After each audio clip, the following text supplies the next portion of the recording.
Šlupla kvapka do rybníka rovno medzi rybičky.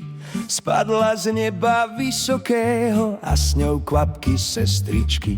Donedávna na belasom obláčku sa vozila známa kvapka nezbednica vlastným menom Kamila.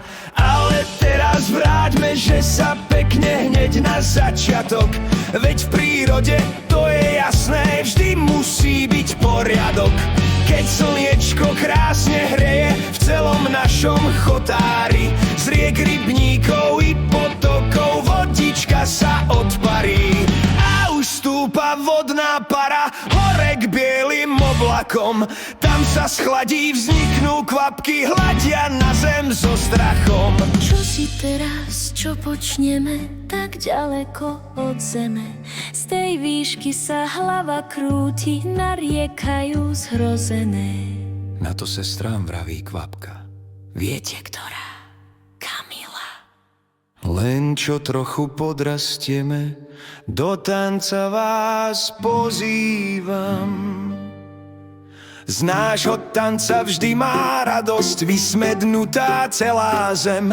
Jej hlas počuť už zďaleka, kvapky dažďa sem sa sem.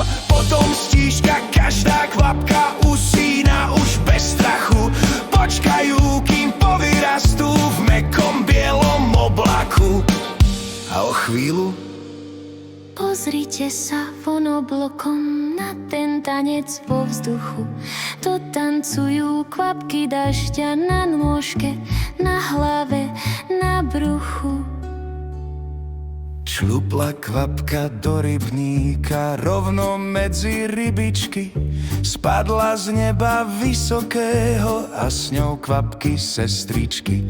Donedávna na belasom oblaku sa vozila malá kvapka nezbednica vlastným menom Kamila.